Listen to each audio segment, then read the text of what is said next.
Projekta Mana profesija uzdevums ir parādīt sabiedrībai, ar ko nodarbojas tuvumā esošie uzņēmumi, ko tie ražo vai kādus pakalpojumus nodrošina un kādas profesijas tiem ir nepieciešams.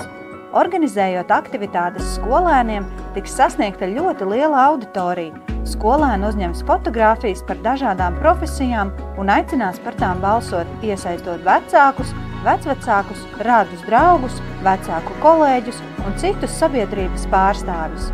Visas kampaņas laikā īpaša vērība tiks vērsta uz iesaistīto uzņēmumu darbības popularizēšanu, sociālo tīklu kampaņās, skolu interneta vietnēs, uzņēmumu interneta vietnēs, izstādēs, konkursos un citur.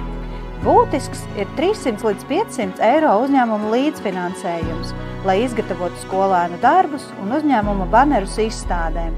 Iesaistītajiem uzņēmumiem netiks uzlikti nekādi pienākumi, jo visas darbības īstenos projekta darba grupa. Sadarbosimies!